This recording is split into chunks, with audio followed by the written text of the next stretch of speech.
What is up, everybody? It's the Inhuman one here with part 3 of the ultimate 100% guide for Wuchang Fallen Feathers. As I've stated before, I will always reiterate that in this guide, I will show you how to obtain every single thing in a single playthrough, and of course obtain the Platinum Trophy if you're on PlayStation 5, or unlock 100% of the achievements for all other platforms. In the last episode, we stormed Shu Sanctum, which serves as our hub area, and we defeated the first boss. We're going to be making our way kind of around the outskirts of the Shu Sanctum, exploring the rest of the area, and then facing off with the second boss to trigger some side quest progression and progression for the main questline as well. So without further ado, let's go ahead and get started. We do have our kind of standard loadout, and we are prepared to do everything possible to make the most out of this particular episode. So we've got a lot to cover, so let's jump right in.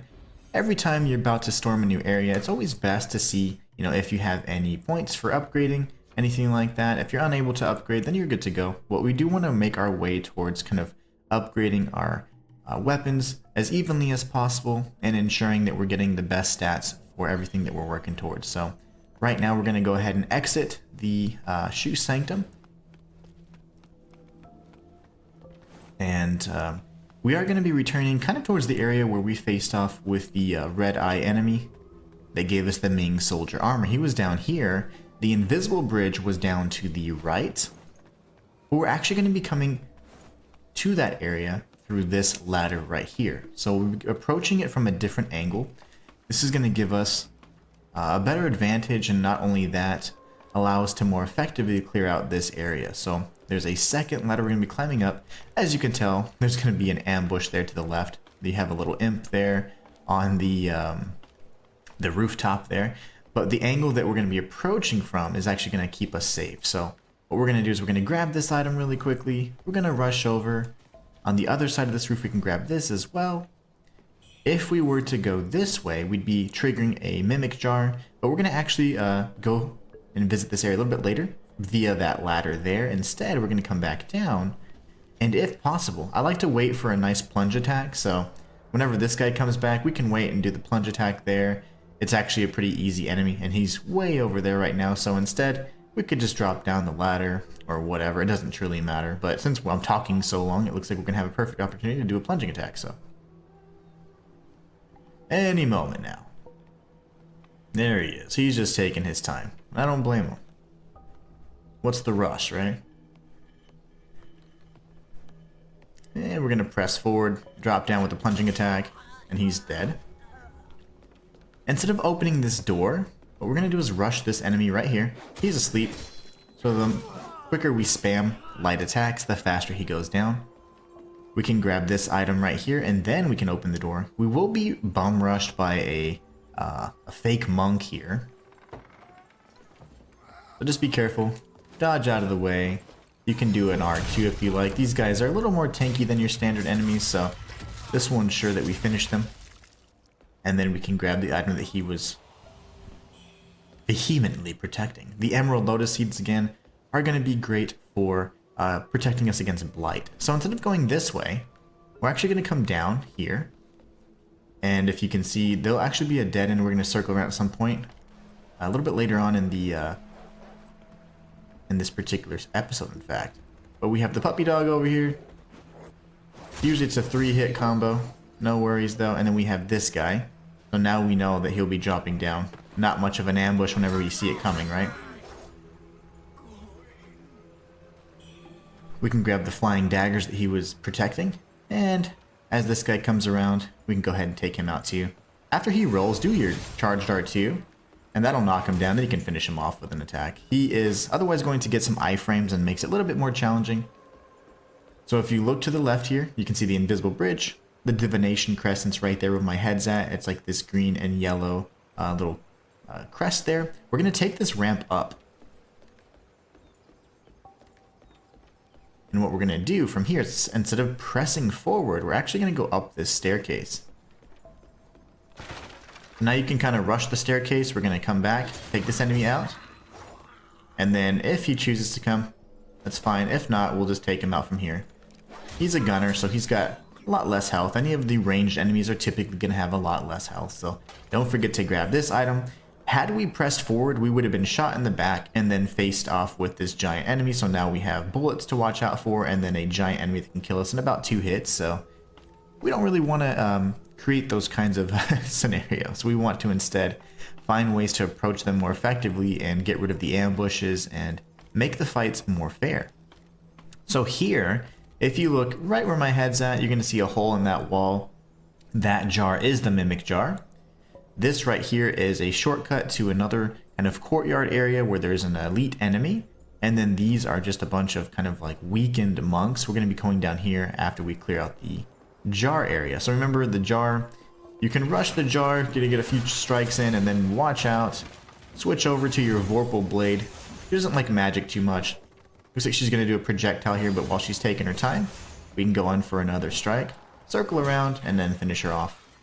Remember, they give us faint red feathers as well as other items. Plumed branches are excellent for controlling your madness as well.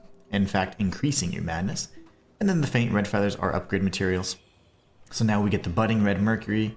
This to kind of put the level together. That was the set of ladders that we climbed across and the rooftop that we just dropped down from to get the plunging attack. So now we can go down this scaffolding here. These enemies are probably going to die in like 1 hit, so no worries. There's only one that's actually alive, or that's worth, you know, got some life in him, better yet. So you can take out all of these guys just to get the red mercury essence. This is going to be the shortcut that we open in due time. There is an enemy coming up trying to fight us, but you'll see that is the elite enemy we'll be facing off with. His name's a face changer, and they're quite the jerks, I'll tell you. We don't like those guys because he's actually a little annoying. He's surrounding himself by explosive pots, but he's always just out of range of the radius of the blast, so he's one of those guys. Go down the scaffolding, and then we're gonna face off with this giant and go ahead and heal. Remember that backstabs are gonna be some of the best things we can do for these types of enemies, so anytime you get a chance, get a charge, get a Skyborn Might, and do a quick backstab on them. If you miss like that because you're narrating every move, that's fine. It happens. We'll get the backstab anyway, right here. Alright. So once you get the backstab, it does tons of damage. As he's getting up, you have lots of opportunity to finish him off, so there you go. Easy as that. Again, we would have been shot by that imp. I always call them imps, I don't know why, but that would have hurt. So we got rid of that threat. So what we're going to do is grab this item here that he was protecting, and then we can drop down this ladder. When we go down the ladder, there's going to be 2 monk enemies we can take out, so they're going to be to our left. There isn't anything over here. We will be circling down for those items in just a moment. So what we're going to do is rush these enemies, go behind, go for the charged R2 for the backstab, because these guys are a little tanky. At least early on.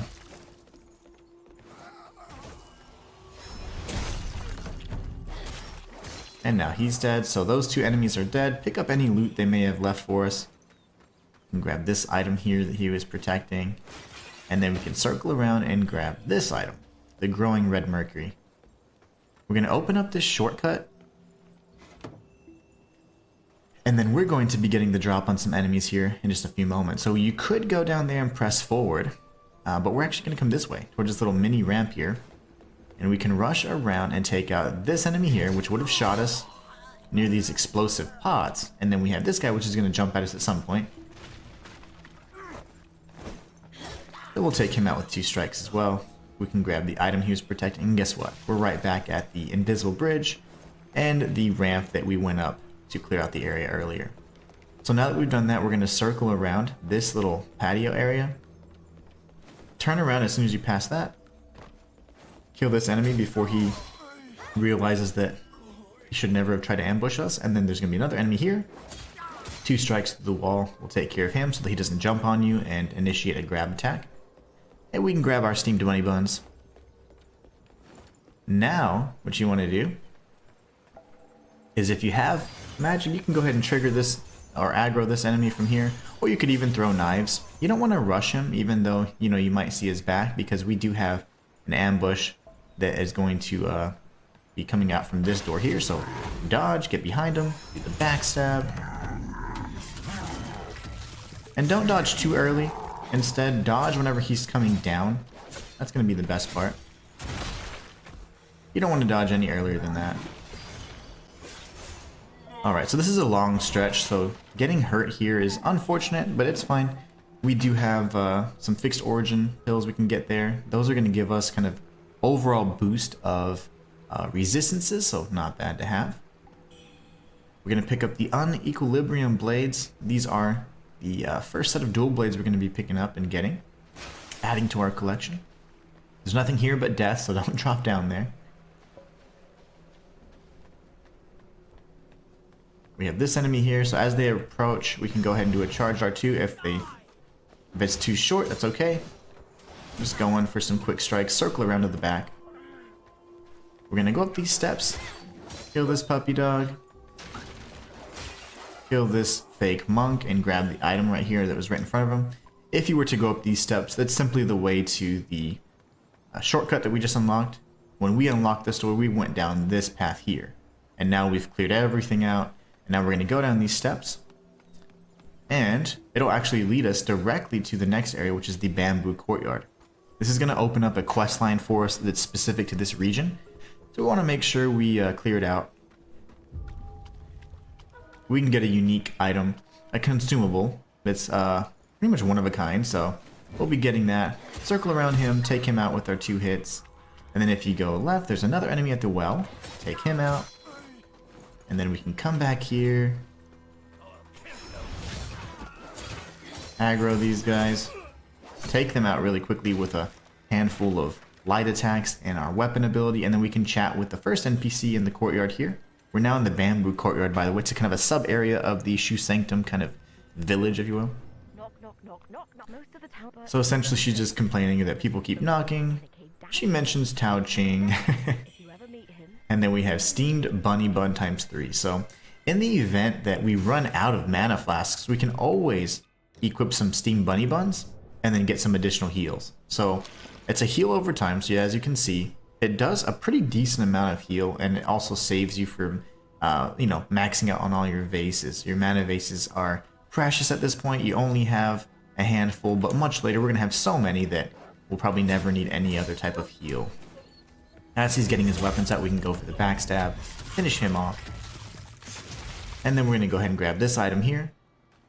And then we'll speak with this NPC. This NPC in this particular home is going to be the one that initiates the side quest.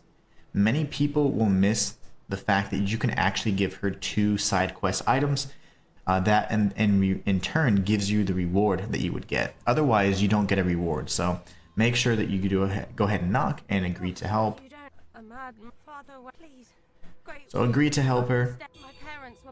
We're going to get the courtyard key, and from here, with the courtyard key, we can then go right across this way and speak with this gentleman. He's going to be talking about, essentially, there's some bad stuff going on here, and the people that are suffering from the feathering are actually eating and consuming the human corpses here, so it's getting pretty bad. In either case, we're going to come down here. We now have the courtyard key. Oops, I'm stuck against the assets as I'm reading my notes. And we're going to run around this way.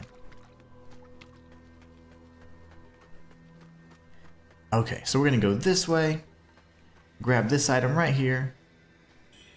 And we're actually going to make a quick left. Just so that you know, whenever I trigger NPC or progression or side quests, I typically tend to make sure I communicate with them as quickly as possible and progress their quest lines so that we don't go too far, accidentally trigger a shrine that's beyond their quest line or breakpoint, and then mess up the quest. So you could have waited to speak with Xuan Yangzi and Nian Sicheng and Yu Shua, but we didn't, because I want to make sure we clear it out. But this is the reason why I'm mentioning that now, because you could simply have gone here and activated this shortcut.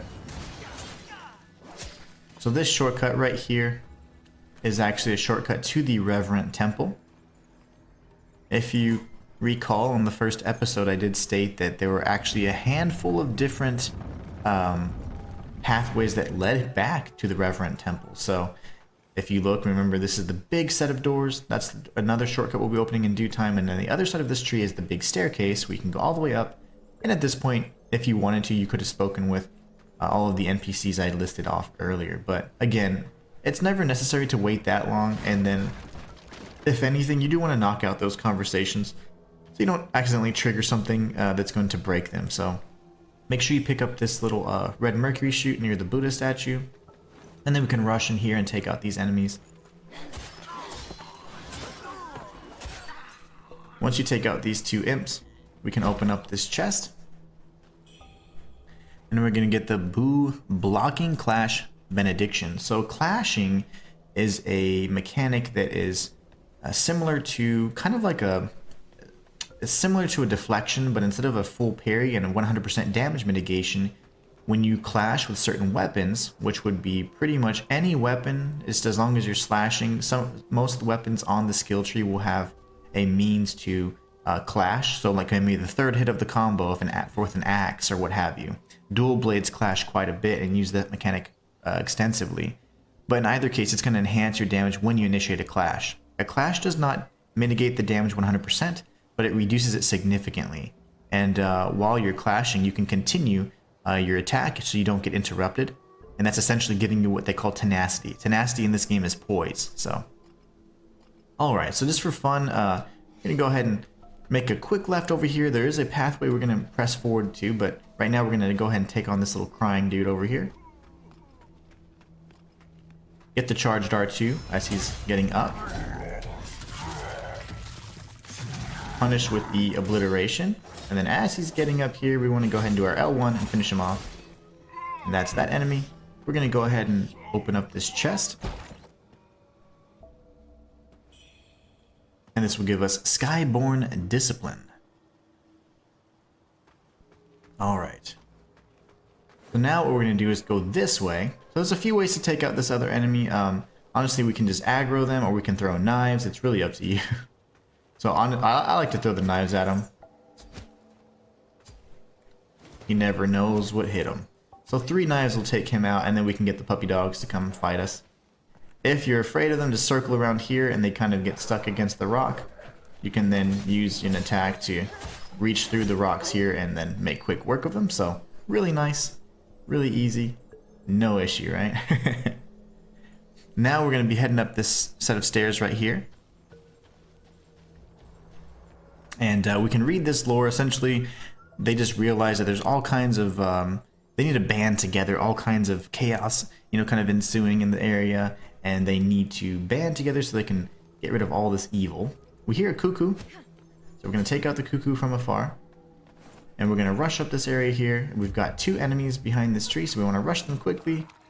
Get our second hit. Initiate our weapon ability, and then finish off the shielded enemy. We can get the feather pearl that he was guarding. The feather pearls in particular are kind of interesting. They return you to the last shrine you worshipped at. Different quality feather pearls will either take away some red mercury or maybe even half of it. But this one in particular just actually costs no red mercury whatsoever. But it does increase your madness. So yet another way to increase your madness further. So here we have an empty courtyard. This is where the theater key is going to be used. But we're not going to do this yet because there's tons of enemies up above that can shoot us with projectiles. You see this enemy's back, but don't take the bait. Instead, we're going to rush over here, lock onto this enemy, look for that glow, and then we're going to dodge his bullet and defeat him. While he's figuring out how to walk over here with that big axe of his, we're going to finish him off.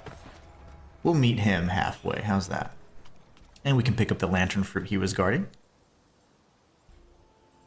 Alright, now from here, we can actually trigger this... NPC, not the NPC, but the enemy, to push down the boulder. We're going to avoid it. And then we're going to wait for this enemy here. We can just shoot him because I'm not very patient. He's not going to do anything else, so we're fine. We can speak to this NPC in the store here. You're wandering out there, huh? You must have a death wish. Another reinforce the temple. She's going to give us some special pills ×2. Remember, special pills allow us to heal. We could press forward, but we don't want to do that because, again, there's a better way to approach this that's going to be much more safe. And honestly, you're going to get rid of any possibility of being ambushed. So we've got the fire pots. We're going to go up this ladder here. And if we look to our left, we're going to kill this cuckoo. There's another cuckoo here. Another arm feather for us. And then we have a rooftop across the way that we can't get to, with a bunch of imps standing around. That's no problem though, we're going to circle around. When you come up this way, you can cross the scaffolding, but I say attack this enemy first. They're a little tankier than you would imagine, believe it or not. Once he gets tired, oh gosh, he dropped. Well, that's no fun, but we'll get the budding red mercury, and then we'll come along this way. If he can figure out how to get to us, we'll deal with him later. But it's just a standard fake monk. He's not very special. Cross this rooftop right here, and instead of aiming at this enemy, go here. We're going to throw this knife at the cuckoo, and then we're going to press down. Instead of going down the ladder and climbing like a normal person, we're actually going to be dropping down so that we can take out these guys at once. So there you go. So both of these guys are taken out. If that giant is aggroed, yeah, he's going to start shooting at us. So after he shoots, you can grab this item here and then just dash away. Kind of a jerk. We can grab this item as well, and then this variant of the giant uses projectiles, but he wields a big cannon and he can use as melee. So as he's loading up his shot, we're going to get a backstab on him. Again, not a very nice guy. And then we use our weapon ability and a final strike to finish him off. There's the monk. This is the guy that wanted to jump off the roof for some reason. Alright, so now there's a few pathways to take. Remember, this is where the boulder was pushed down. You can't press any further here, but there is an enemy here we're going to go ahead and take out at some point in time. Instead of doing that just yet, we're going to come around here, get on this rooftop, and then go over this broken door, make a sharp right, and grab this item right here. That's the Crimson Lantern Fruit. There isn't anything else tucked in. You would think that by breaking some of these crates or carts, you're going to see items, but there's actually nothing back here, so don't worry about it. Instead, what we're going to do is we're going to go up the rooftop. And there are going to be some ambushes, so we got to be very careful. We got these enemies here. That's a ranged enemy, melee enemy, and then we have a jumper. We're going to have someone try and jump right on our heads here. As soon as you see him, jump forward or dash forward, and you can take him out. There will be a collapsing roof here. You got to be very, very careful not to fall bait to this right there. This part of the roof will cave in, so instead just kind of go right around, circle behind the ranged enemy, take him out, and then we can rush this guy here, take him out. So now we can grab all the items, you know, kind of at our leisure. We don't have to rush around, and we'll be dealing with that guy in due time. You can actually spam your spells if you've already gained enough Skyborn Might. And this guy is a ranged enemy. You don't have to do this, but you can. No big deal. He won't be able to do anything to us. So what you want to do now is carefully go down here, grab the item from this angle, and then you want to drop down. I'm going to take another Steam Bunny Bun because I've taken some damage. There he is. But as you can tell, the roof did cave in. So if we're able to, we can get a plunging attack on this guy.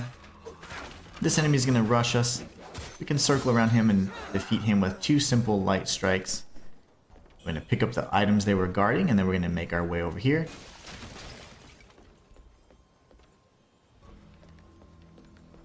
And to the left, we'll see some, oh gosh, an enemy and some lore. Sorry, I forgot about that guy. And this is just not really talking about too much, just talking about the greedy monks that they're starting to, and the thing is, they're not actually monks. These guys are just marauders and thieves acting as monks. So they are terrible, terrible people. So if you go here, this is where the enemy was we shot from above. And then we can drop down safely. We're now in that courtyard where had we jumped to rush, or, you know, jump to conclusions, rush inside, we would have been shot and ambushed by about 4 imps, and it would have been a really bad day for us. So now, we're in a much better shape though. So what we're going to be doing is using the courtyard key. and we're going to turn left and go upstairs. Just so you know, there aren't any items in the right. I do like to show you guys because I am one that I'd certainly trust, but I do like to verify. So there are no items there, I promise. So from here, you're going to go left and upstairs. Again, other than the dead bodies, this is just kind of connecting and showing the other side of the bridge where the enemy was we shot. The bridge that collapsed. It's kind of just part of the balcony, if you will. We're going to rush around here. And we're going to grab this item. This is an entire armor set. This is the militia armor set. Decent protection, but not better than this. Than what we have on. We can go ahead and read the lore. This is going to grant us the damage letter. This is part 1 of the 2 items needed to give to the NPC in the bamboo courtyard. And then we have this item right here, which is another red mercury shoot. So we got quite a bit of loot here. We got a quest item, we have a new set of armor, and of course some goodies. You can either go down the steps, or you can just come around here and drop down. It really doesn't matter at this point. It's just whatever your preference is. You want to go out towards the back, and then we're going to circle back up the stairs where we faced off with the cannon enemy. And then remember that pathway I talked about. We do have this right here. Take him out. And then we're going to make our way up this staircase. You have another NPC that's pretty much just grumpy. A lot of these guys are really grumpy. It reminds me of Bloodborne. The NPCs are like, why are you knocking on my door? That, you know, those kinds of guys. And had we not used a flying dagger from that rooftop, we could have killed the cuckoo and grabbed this item. But I like killing the cuckoo early before I forget. And then we can grab the purple camellia, which is going to help manage our poison. Poison's going to be a big affliction in the next area that we're in, so we gotta be careful. If you notice, sometimes I'm not going to be sprinting because I am trying to take the time to explain certain things as well. So let's go up this ladder here.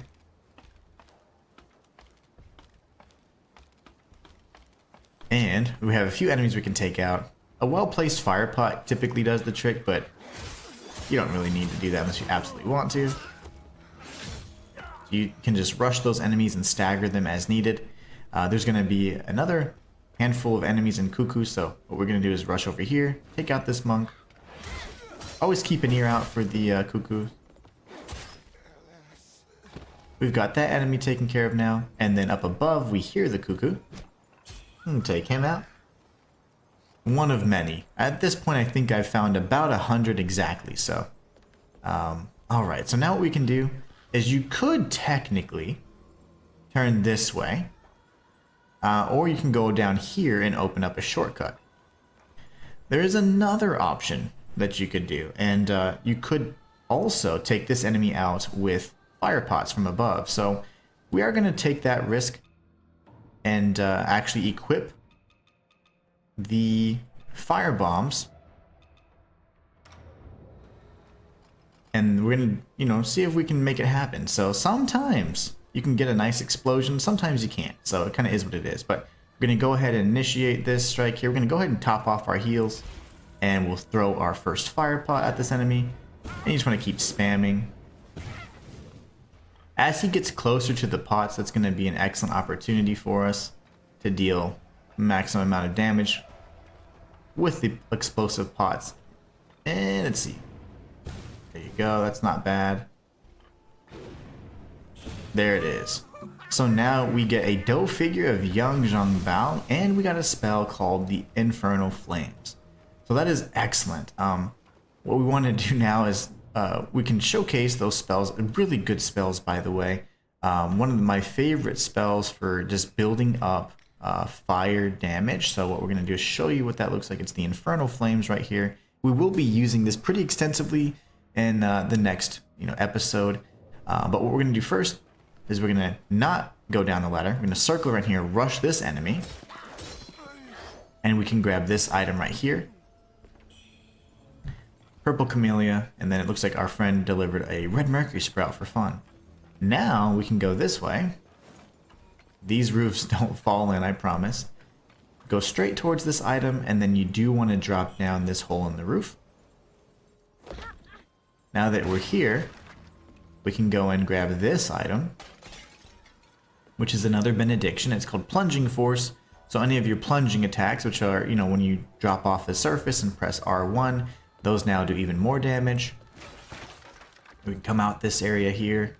We're going to open up this shortcut, and then don't forget to circle around and grab that item right there. I typically forget that item, and I have to get it on like a subsequent, you know, walkthrough. So here we got the Kong Wine, which again gives you instant heals. Not a bad item at all. And we're going to clear out the rest of this little area before we open up the shortcut. So to our left is another open area called an Annulum. This is where we're going to complete Tao Ching's quest.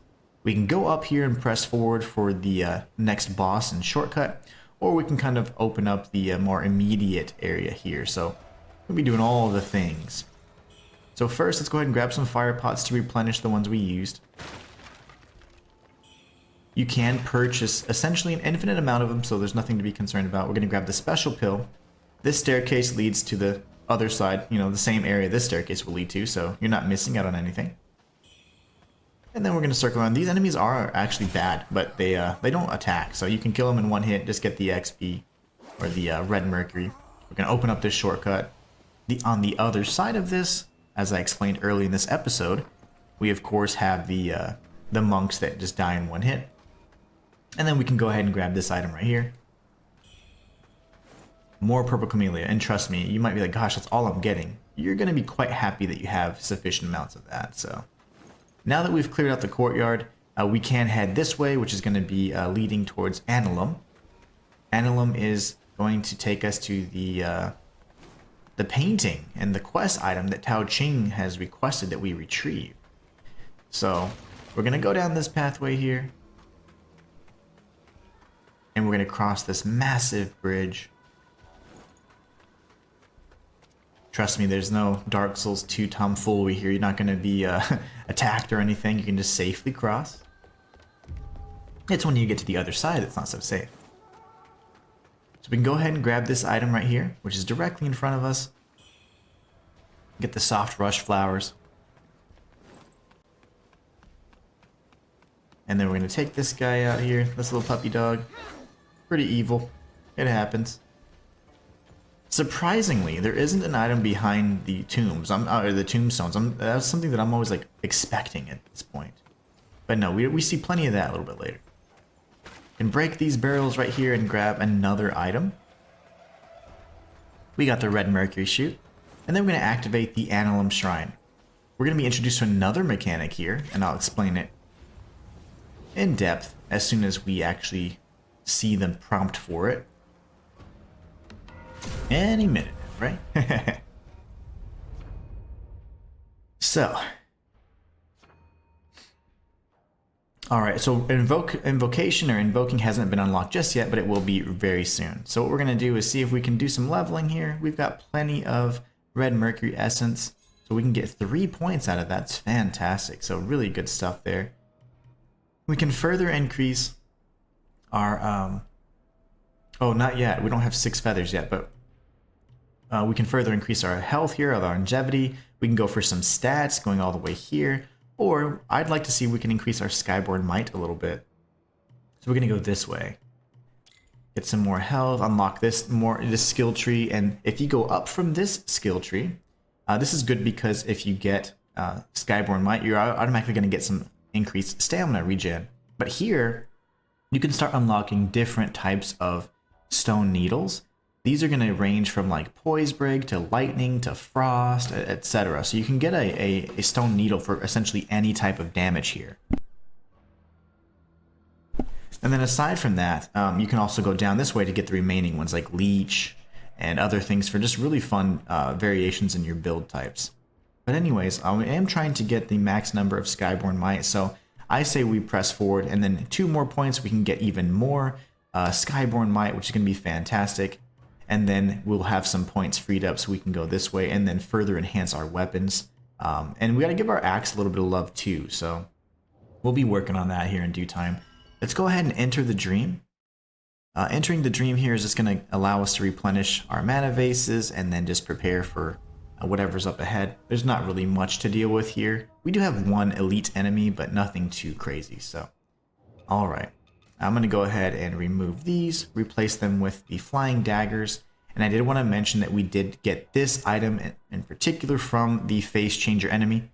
The face changer enemy is going to give us this, which is the second part of the quest item for the NPC in the bamboo courtyard. So this is required to complete her quest anyways. So let's go ahead and get the daggers there. I'm going to go ahead and remove the steam bunny buns and we can press forward.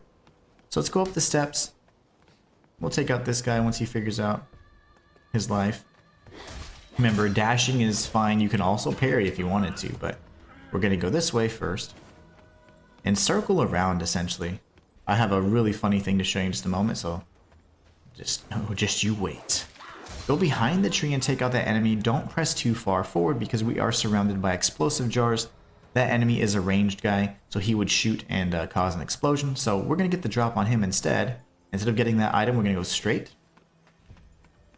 and circle around, and now we're impervious to his shots. He can't hurt us from this angle, no matter how hard he tries. So now we can go ahead and take him out safely and grab these items without any fear at all. So we get the steam bunny bun.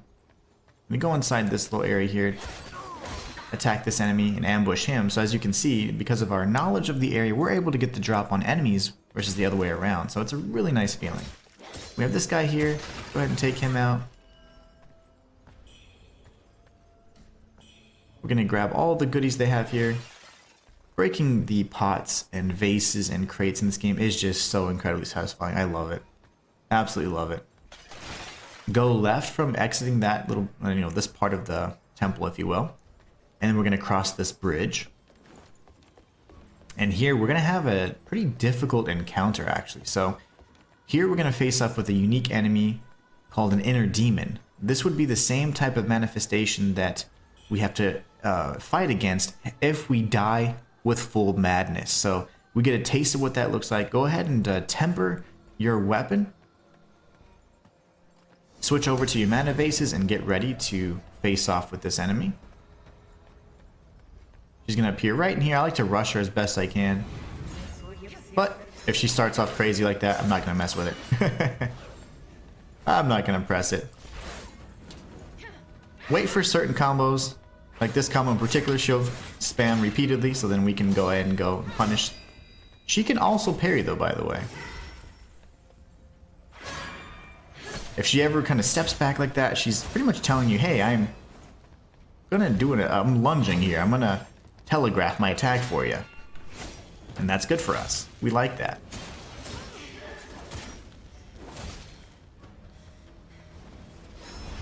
There you go.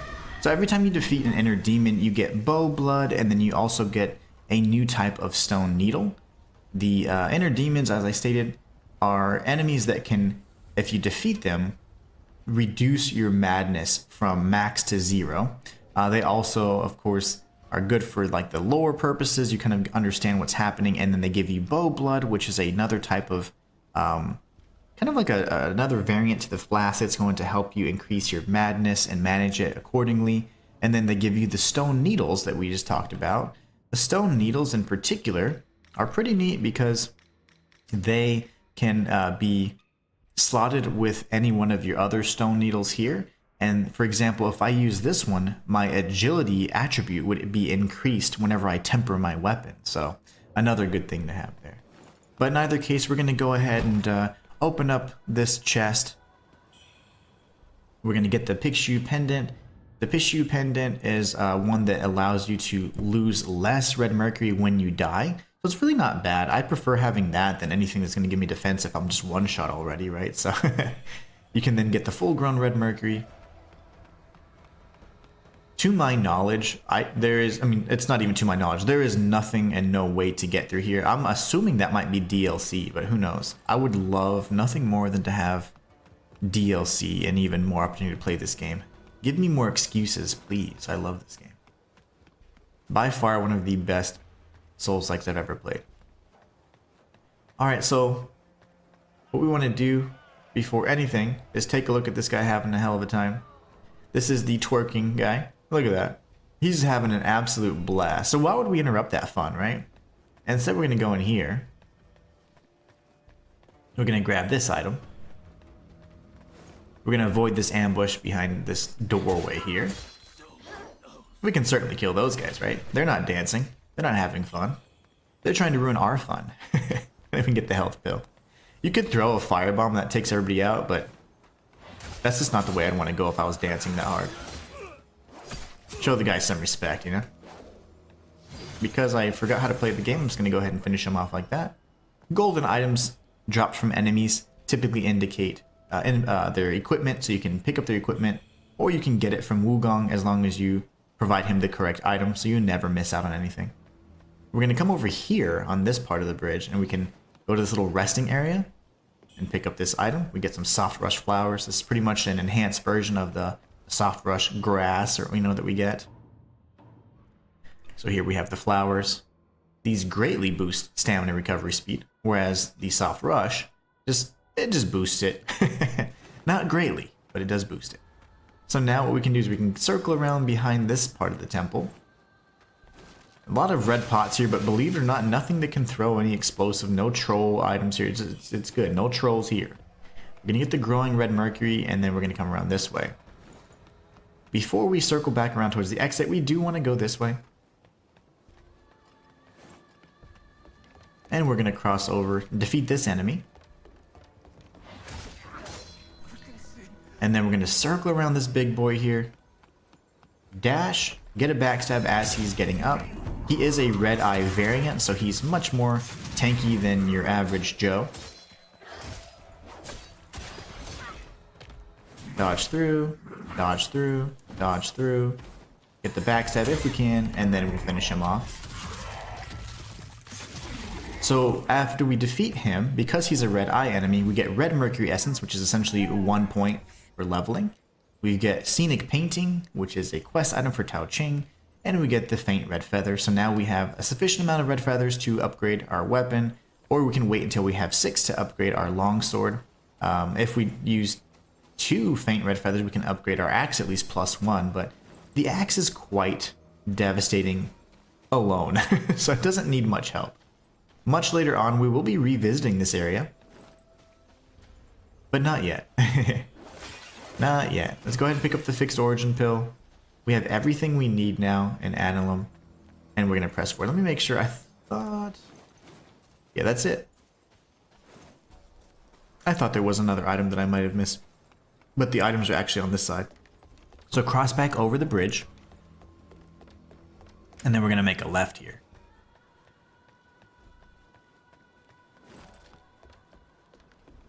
You can rush this enemy quickly if you do.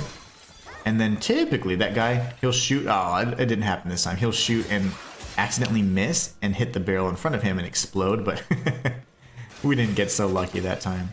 Break this set of jars and vases here so we can get the Kong wine, and then we can go beyond this guy. But yeah, that's unfortunate.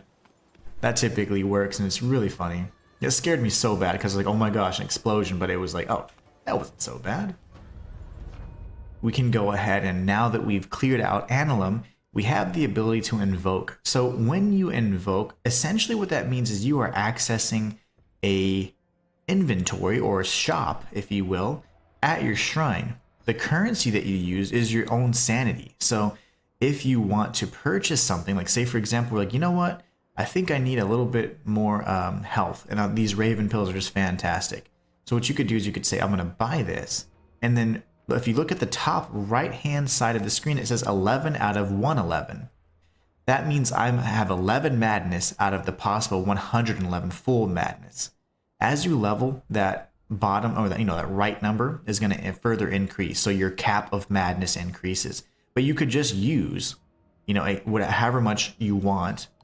It can exceed your cap though, but you could use however much you want to get any items that you need. Now, there are finite amounts of these items. There's only 5 plume branches, but everything else is, well, minus this. There's 5 of these and 5 of these. Everything else is infinite.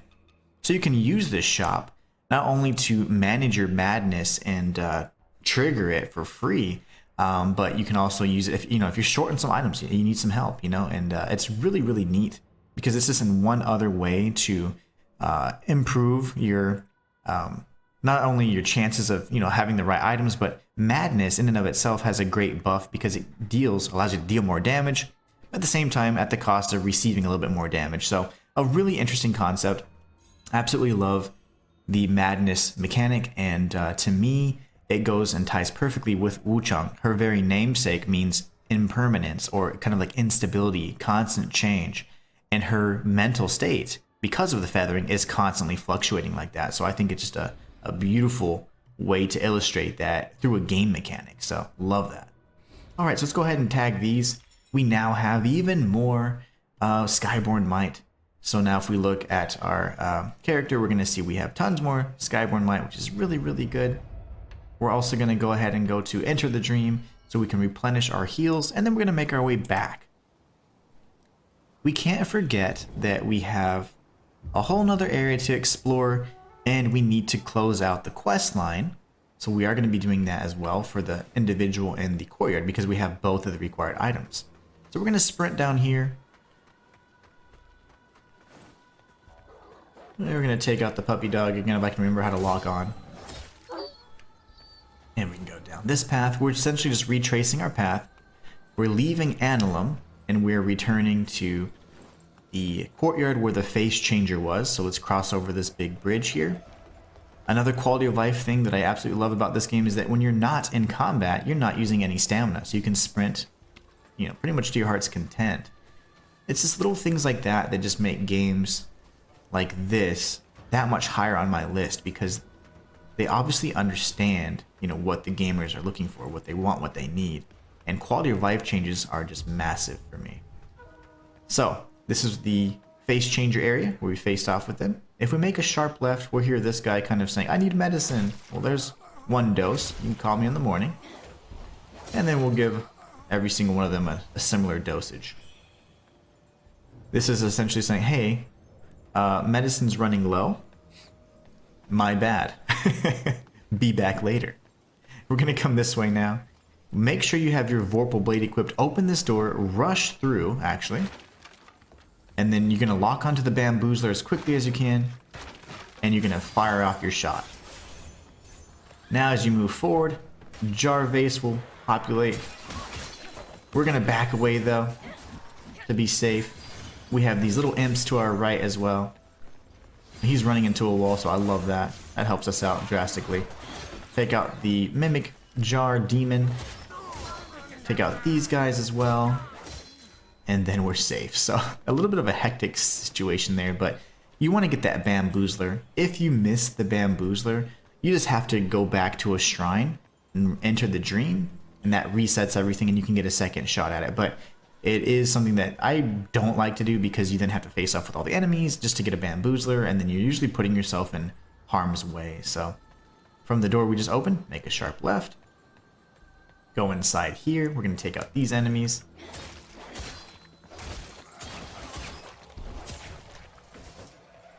And I'm not patient, so I'm going to go ahead and shoot him with the Vorpal Blade. We're going to pick up these items that they gave us. Divination Crescents, just in case we're getting lost, but trust me, if you follow this guide, you'll never get lost.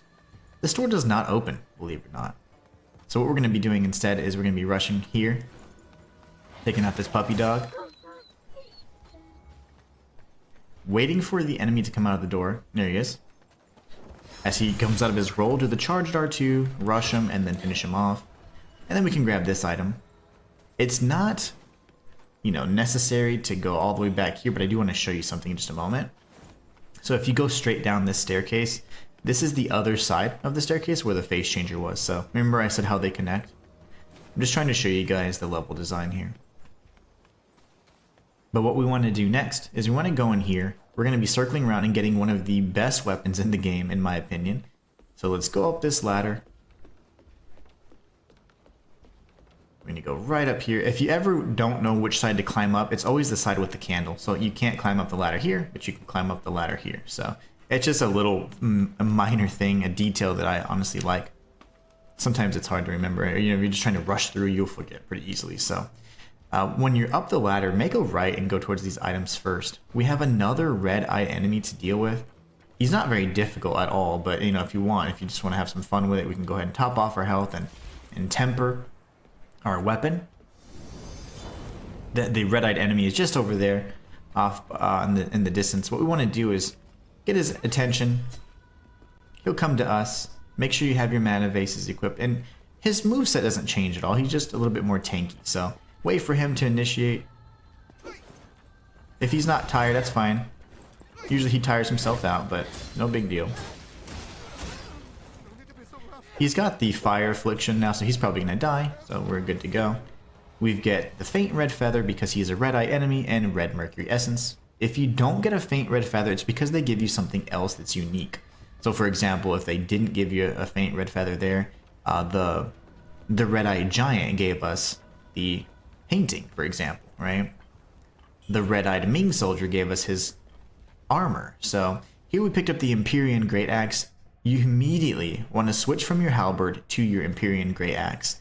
This weapon deals an excellent amount of damage and has a majestic weapon ability that is just so incredible. I'll show you what it looks like here in due time, but it is a amazing weapon that I use for the majority of the run, actually, and we'll be switching it out for the only other axe type weapon that, in my opinion, can deal much more damage in a shorter period of time, but that'll be near the end of the game when we obtain that. So alright, so now that we're here, we're going to cross back over. Remember, we went up this ladder here. We're going to be crossing over to this side. We're going to grab this item here, and then we can circle around. If you hadn't already, you could have dropped down here and taken out those 2 fake monks, but we already did all that. So instead we're going to circle back around.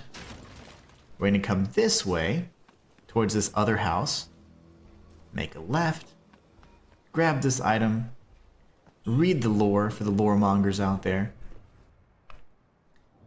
and then we're going to grab this item that's right here. Another crafting material, upgrade material for our weapons. That staircase and subsequent gateway is going to lead towards the next boss in this area, which we're going to be taking out. But before we do that, let's open up a shortcut, just in case we die, right? In patch 1.5, which is pretty much going to be launching, it's live for Steam and everything else but console. You will already have the ability to, in the future anyways, upon death, respawn right at the boss gate. So there's so many more quality of life changes coming. You also get some iframes if you get knocked down, and your healing animation can be cancelled. So excellent stuff there. We're taking out the cuckoo, we're grabbing the soft rush, and we're going to go ahead and trigger this here. This is going to create a bit of a makeshift shortcut. That's hard to say. But we're not going to go down it yet. Instead, we're going this way.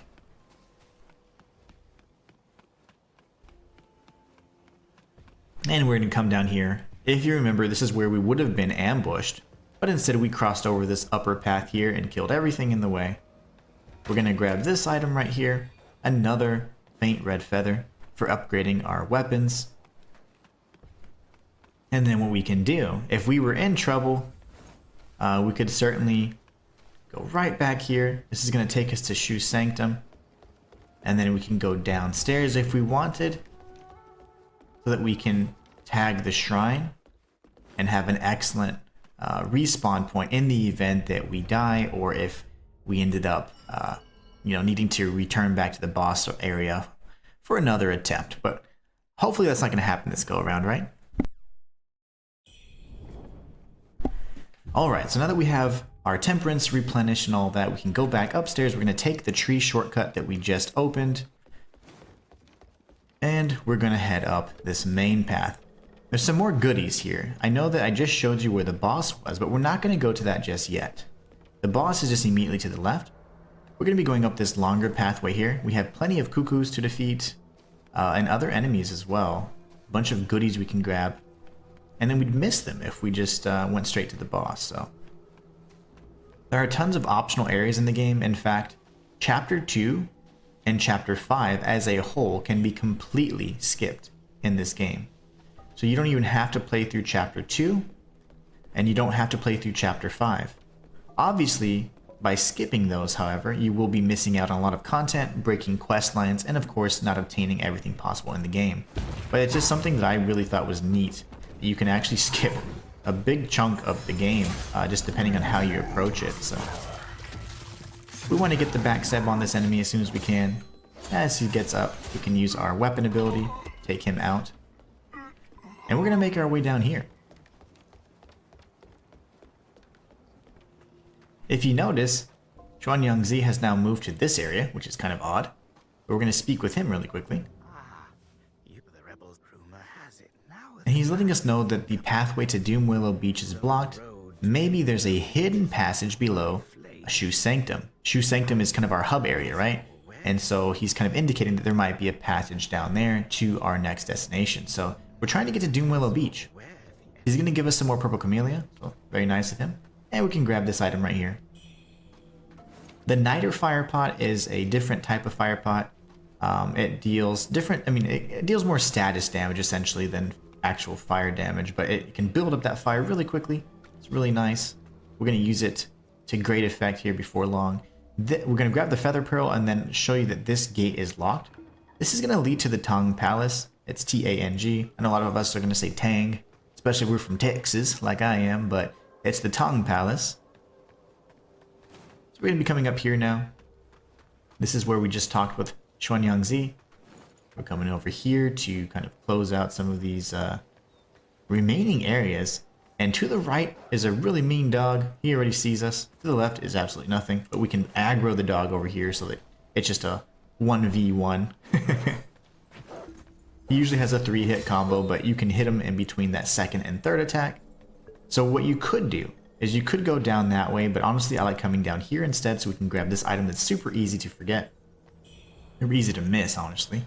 And then we're going to go grab the Soft Rush. We're going to make a beeline to this shortcut, and then I want to show you how the world connects. So let's open up this shortcut door. There's so many. And again, this is a testament to the astounding level design in this game. It's just so good. We're going to run past these guys. They're figured out. And guess where we're at? We're at the other side of Shoe Sanctum. This is the actual first path we took to get here. So now we have another shortcut, guys. He is pretty scared of his little... The shielded one's scared. Don't be scared. Get in there. You got a shield, guy. Alright, so from here, from the shortcut we just opened, make a left. If you go the other way, you're going to be facing off with 2 giants at once, and that's never advised. So wait for him to come to you, because if you go too far ahead, you will trigger the other giant. When he starts kind of locking in, he's going to fire his shot. So you want to get behind him. Try and go for the backstab if you can. Initiate the backstab, get some additional strikes, and when he starts getting up, execute your weapon ability, take him out. We can grab this item pretty quickly, rush this enemy, get the backstab, and we're going for the obliteration right here. As he starts getting up, the weapon ability, and then he's dead. So now we can grab another faint red feather. And then as we go this way, there will be a little angry puppy. But we want to grab this first.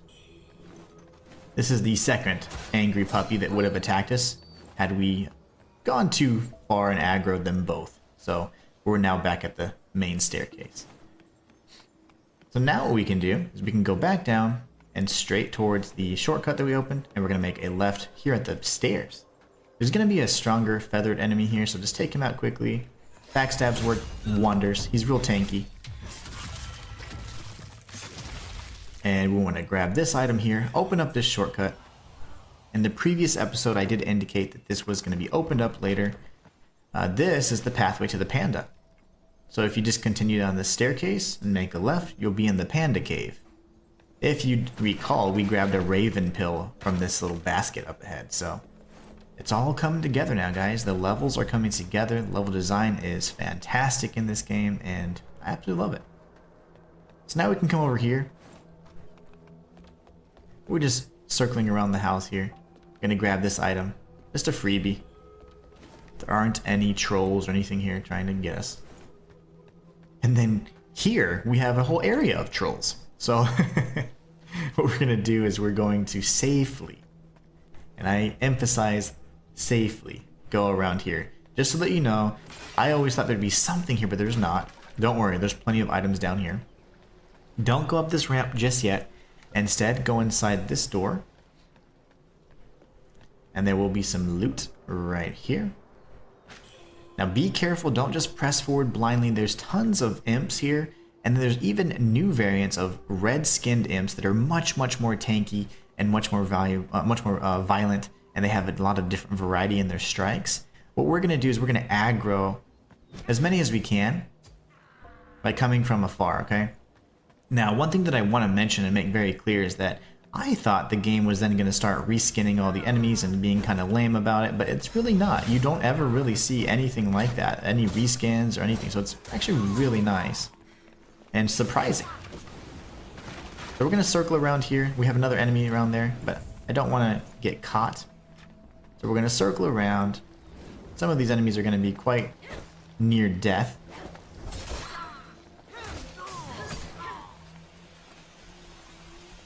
We're going to go ahead and initiate our magic here.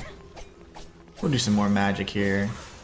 We're going to sprint forward, wait for him to shoot, and then we're going to avoid that. Watch this guy here. Since he's alone, we'll take him on.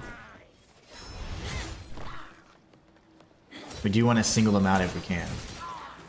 Because these guys, however small they are, they pack a punch. We got the obliteration there. We'll get behind this guy next. And then now we just have the one that's shooting the flamethrower, which is my favorite. He's killed me so many times, by the way. Once we can get behind, we'll get the backstab. If you miss, you knock him down, you get the backstab again here. You can try anyways. He's going to be dead, so we're going to go ahead and grab all the items these guys gave us. It's just going to be random drops here, no guaranteed drops. But let's go ahead and circle back around. Make sure there aren't any stragglers. There may be one to the right, but that was the one with the pickaxe. He would have been right here. So instead we can grab this golden item, which we know to be equipment. And this is going to give us the firearm blades. This is a set of dual blades. I enjoy the dual blades, but they're just not my style of combat. But they're actually quite good. These actually have guns built into them. So the firearm blades, in fact. So they're actually really cool. So definitely a fun weapon to use and experiment with if you haven't, you know, really grasped the long sword or the axe or the spear. There's so many different choices you can go with. So we're gonna go in here really quickly. Switch to your Vorpal blade because we do have another mimic jar to deal with, our favorite enemies. Get that nice opening strike. Spam the spells every chance we get. She's probably going to spew poison here if she's backing away and repositioning. There you go. Back away. Use Vorpal Blade, and then we can get the faint red feather and the other goodies she loves to give us. She's kind of like a delivery girl. I love that. She always gives us some good stuff. So we've taken her out, got the faint red feather, even more materials for leveling, and then we're going to go up this way. So we go up this ladder here. You cannot cross or jump over in this game. There's no running jumps or anything like that in this game, so don't worry about that. But what we can do, and let's see if we nail it. I am recording, so naturally that means something's bound to go wrong. But let's see if we can nail this. I'm going to do this just in case. We're going to temper our weapon. We're going to get the pots. We're going to turn right here. And we're going to try and aggro the enemy. As soon as he gets close, we're going to try and do this here. Oh gosh, that didn't work too well, did it? Okay, never mind. We're in trouble. That's what I get for being smart, right? Alright, we'll go for the backstab. Fine. You can, if he aggroes a little bit prematurely, which he normally does, he will be at the perfect angle for you to throw a fire pot. But if he doesn't, then just take him out with a dodge that first flurry, and then get a backstab, and then you can finish him off. He's not an elite enemy, he's just one of the tougher ones. Alright, so we can grab this item here. We get the Niter fire pot. See, it's telling us. That was a hint. Use the fire pot. But what will happen is, he typically aggroes when you're on the corner of this roof, and then you can throw it from this angle. It's a perfect angle, because he's going to be right here, the pot right there, and it's just a thing of beauty. But he'll die in one hit if you nail it. He just didn't want to participate because he knew that I was recording, so such is life. Alright, so now what we can do is, if you haven't rested or entered the dream, you can go back the way we came.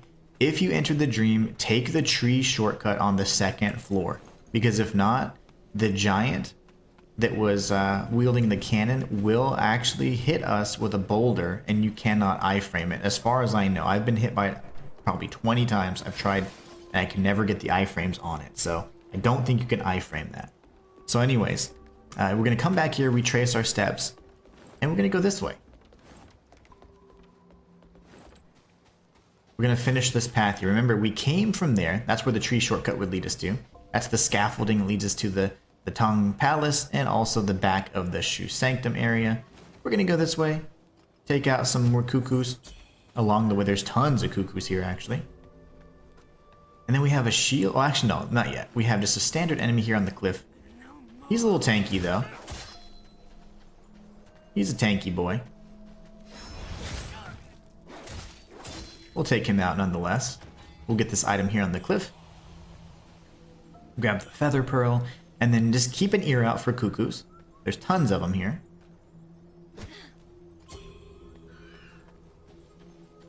And trust me, it's not over. There's more. There's actually a fourth one around the corner we'll be dealing with in just a few seconds. So this enemy's opening strike's going to be parryable. Comes from a mile away, so get that parry. Get that parry if you want. Oh hell, get all the parries. Wait for another lunge or some other really open attack there. Parry. Keep your distance, that way he's forced to do some sort of opening strike. Parry.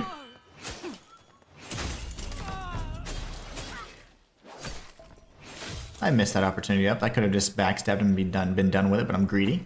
Parry. Parry. Oh, whoa, there, parry.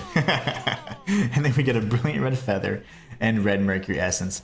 The parry windows are so forgiving in this game. Definitely give it a try. If not, what you can do is you can dash around that main strike, get a Skyborn Might, and then go for a quick backstab. So I just like parrying, and I did want to show you guys that. He's quite easy to parry. Don't be afraid to parry. Experiment with it. See if you like it. If you don't like it, that's fine. Go for the Skyborn Might dodge kind of thing and go for the backstab. It's okay. We're going to get the Vitality Power Benediction. This is another statue that you can offer divine gifts to reduce your madness. Not really necessary. You do want to go with high madness if you can.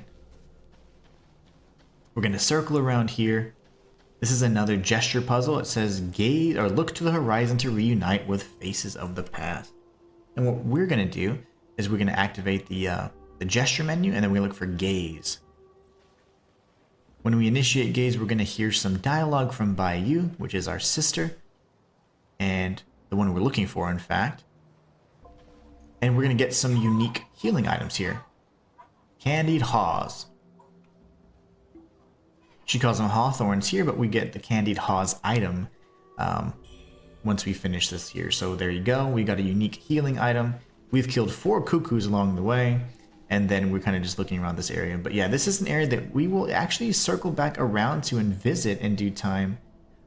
Interesting thing is that's Annalum right there. So yeah, we've gone to Annalum. You can see a lot of how the world interconnects. So we're now, at this point, we've explored every single thing possible in Shu Sanctum. The only thing we haven't done is we haven't defeated Lu Hongliu yet, which is the boss. And we have not completed the Bamboo Courtyard questline. So honestly, in my opinion, I think it's just best to go ahead and close up the questline because it's so easy to forget. And I've done it before, or why I was like, oh my gosh, I almost pressed too far forward. So what we're going to do is I'm going to show you the quickest pathway back to that NPC. So what we're going to do is we're going to rush down here, go back down to the actual shrine itself, and then after we complete the quest line, we can go safely defeat Lu Hongliu, knowing that we've completed everything possible and we have absolutely nothing left. If you want, since we're here, you can level. We can certainly level. It doesn't trigger a respawn or anything like that, so you can certainly level if you want. Let's see what I want here. Tenacity for spells, feathering power. I think I'm good on that. At some point we want to go up here The next boss is incredibly weak to, it's called Poise Break. So if we really wanted to, we could punish her with that. It's incredibly effective. We do have the 6 red feathers that are needed to max out the first 3 levels of the longsword. So longsword's now currently +3. We'll now no longer be able to use faint red feathers. We have to use brilliant red feathers, which is the next tier. So any faint red feathers we get, we can now use to level up our axe. The axe is very strong in and of itself already with good base damage, so we should be in good shape. Anyways, let's see if we can make it there without dying. So we're gonna go out this way. Oh, I didn't. My apologies, guys. I didn't refine the red mercury essence I had. I just used the points that we were granted from defeating the red-eyed enemies. My mistake. All right, so we have 2 additional points. So we will go for the poise break, which is right here, and we're gonna equip it. We're also gonna equip our secondary stone needle, which is going to give us the agility. So let's see where else we can apply a nice little point here. Maybe for some additional damage or even stamina would be ideal. That's the clash mechanic we were talking about earlier. So we could go for more health. And in general, I don't really like to go for health. I like to go for stamina so we can continue striking as much as possible. I'm going to go there for now to keep it simple. We only have 2 heals. It's more than enough though. I think we'll be just fine making our way back to the bamboo courtyard. So we're going to go over here. We are going to take the invisible bridge for once because, I mean, why not, right? That thing needs a little bit of mileage. You can cross over safely. Rush the gunner first. The gunner's this one right here. I don't know why I couldn't lock onto him. Watch the attack from behind. There you go. Now, instead of triggering that ambush again, you can just go up this little mini ramp. Take out the puppy dog. Watch for the shielded enemy that's already aggroed, though. Shielded enemies have like a little weird 1-2 if they just rush you. So it's like 1, 2, like that. So if you ever just want to learn the timing. It's a little stutter step they do. We'll pick up the item that he gave us. Part of his actual equipment, or armor set. It's not very good, but I mean, hey, if you're a completionist, you can get it from Wukong, or you can get it by farming the drops, which I highly don't recommend. I advise against it. Alright, we're gonna go this way, take out the puppy dog. One of my favorite kind of visual things here is that the amount of Skyborn might you have changes the color of the feathers. So the feathers start off from like a teal or a blue, they become purple, and then they become, or violet, and then they eventually become red, and then at max levels they become golden. So it's a really beautiful aesthetic you get to look at while you're, you know, in game. You don't have to look at the menu, you see the color, you know how much you have. So speak to the NPC. We're going to be handing over the damage letter. That's only bad news for her, unfortunately. And then now we hand over the dough figurine of Yang Zhengbao. She is now going to, if we speak to her anyways, give us the burnt meat. The burnt meat is a unique healing item that you only get 1 of. It's more just for the sake of completion than it is useful. But you don't even know what kind of meat it is. We do know that it reduces your own health, but it boosts your fire mitigation, so it's really, really interesting. I did at some point think that it was going to tie to him, but he doesn't accept it, so... Bit of a snob for a starving guy. I'm just kidding. Alright, so now we can safely return, and we're going to just retrace the steps we took to get there so we can avoid all of the big ambushes. We don't have to fight with the giant or anything like that. We're going to take this mini ramp. The giant's actually below us, by the way. And we're going to cross over the invisible bridge again. So, see, it got some usage out of it after all.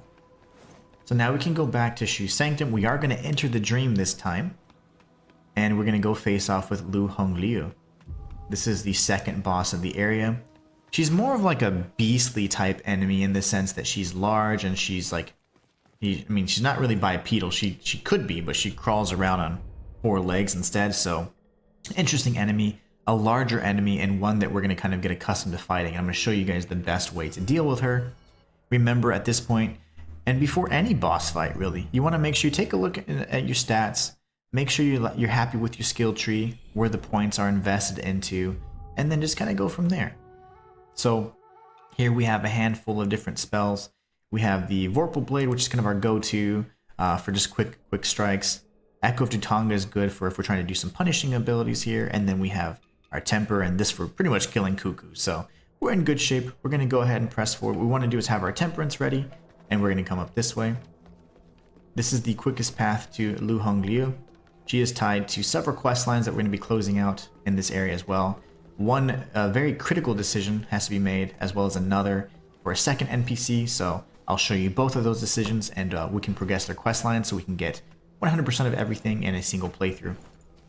So from here, all you do is make a sharp right and go up these steps. I strongly advise, at least on your first time, watch the cutscenes for the bosses. They're incredible. But just note that if you temper a weapon and you watch a cutscene, the temper, time limit is going. It's still running. So what we're going to do is we're going to temper, and then we're going to open up the door and skip the cutscene as quickly as possible. Make sure you switch to your mana vase. But it is a really, really good cutscene.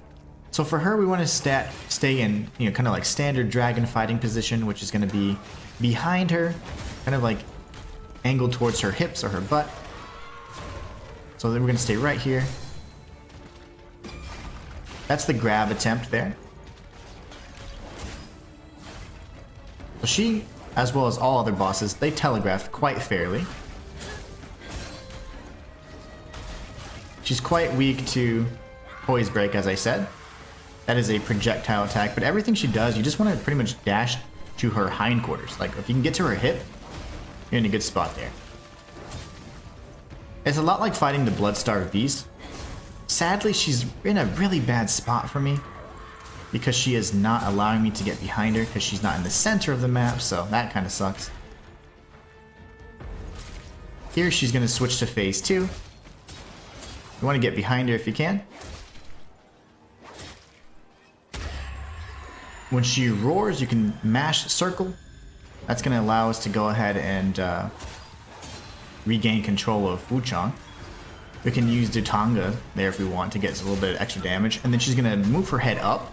She's now tired for a bit, so what we can do is, as soon as she's done with that, we're going to go ahead and use Dutanga's blade, and we're going to get the obliteration. We'll heal while she's down, and we're going to use Dutanga's blade again. Get in her face, and then we're going to just get back to standard dragon fighting position right here.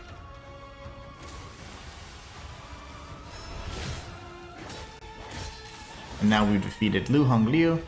We get the White Jade Dumpling, which is a quest item, the Trinity Bell, which is a quest item, and the Jade Cicada, which is an item we can give to the merchant Tao Ching.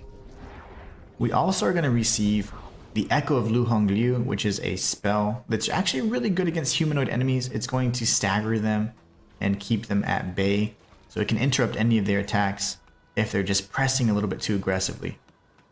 But anyways, quite sloppy for me. Unfortunately, she was never situated in the center of that massive arena. Instead, she wanted to be backed into a corner, so I was forced to be in front of her a little bit too much, and that's why we took some damage there. But more than anything, you do want to stay behind her near her hips, and every time she kind of pauses, she's going to spew blood. You want to avoid that, and that's a perfect opportunity to do a bunch of damage. Aside from that, though, after she does her phase 2 roar, she's going to slam her head down, and then she picks it right back up, and those are 2 massive AoE strikes, so just be patient, don't rush in. And then she sits there and allows you to attack her for quite some time. So let's speak with Chao Ying. Chao Ying is actually the one individual that's going to be consuming the White Jade Dumplings. So this is not indicated to be, very clearly anyways, a quest item, but don't just eat any kind of consumable you would obtain from a boss, because more often than not, it's a unique type of consumable that's going to be better used if you give it to an NPC. Here, we're going to actually be giving the White Jade Dumpling to Chao Ying, so my mistake. My son. So share news of Lu Hongliu's death, Tell me. and then you want to say that you found it. Good. Come now, hand it over. Hand over the White Jade Dumpling, My he prom. and then she'll give you the faint red feather and some divination crescents. So now that's the extent of like this part of her quest line. We'll be seeing her much later. Actually, all throughout the rest of the game, in fact. So now from here, what we can do is the next NPC we can speak to would be Huang Jiani. You can hand over the Trinity Bell, but I do want to note a few things. She has an alternate outcome where you can refrain from giving her the Trinity Bell. She will then, after doing certain things and giving her a Taoist token instead, which we would obtain from the next area's boss, that would make her turn hostile. And so it would be an unfavorable outcome, but you still get the items that you would obtain from a successful or positive outcome, if you will. So just to make it very clear, you do want to hand over the Trinity Bell to get the intended and the good outcome, the better of the two anyways. If you refrain from handing over the Trinity Bell, you have an option to then later on give her a Taoist token, which would make her hostile at a later point in the game. So again, I do want to always indicate, like, and this is going to be the most thorough guide you're going to see because it's going to show the alternate outcomes for every single NPC's questline as well. So here we go. We're going to hand over the Trinity Bell, and she's going to take it.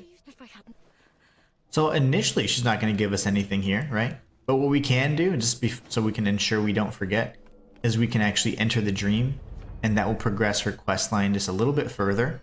So now she's going to grant us whatever the quest rewards were for that particular thing. So we'll be getting a gesture and things like that. So gestures themselves are also not tied to any kind of achievement. So don't worry about that too much. But it's more so if you want everything, just follow my lead. I promise I'll get you there.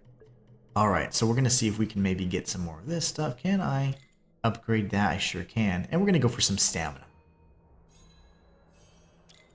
Stamina is great. It's going to allow us to continue staying on the offensive. And we want as much of that as possible. All right, so now we go speak with Huang Jiani.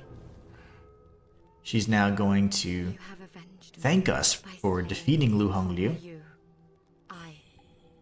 And we get the greet gesture and a recovery pill. She's going to Cloud Spire, which is the next major area. It'd be chapter 2 essentially. There's actually quite a few areas in between, but to speak with Tao Ching, and we're going to give all these dialogue options here. Say, Burr, the water's freezing. He's going to give us some soul grass. Hand over the scenic painting we obtained from the elite giant over in Annalum for another red mercury shoot. And then we can hand over the jade cicada, or cicada, and we get Lu Hongliu's helmet, which is incredible. I used it for the majority of my off-stream playthrough because it's just such a beautiful piece. So here we already have Dutonga's set. We now have the clerical set as well, and then we now have Lu Hongliu's beaked hood. Not only do you get this part of the beak, but then you get a massive like Rapunzel-esque braid. It looks really, really nice. And then this here is the Fiend Felling Pendant. So now every time you fight against large enemies, you can deal more damage. So we are going to want to purchase that. So what we're going to do is we're going to take a look at our inventory. We got the recovery pill from Huang Jiani, by the way. Fully restores health and gives you health over time. So really nice thing to have. We're going to go ahead and pop all of this. So we can batch use. We can use more than one at a time.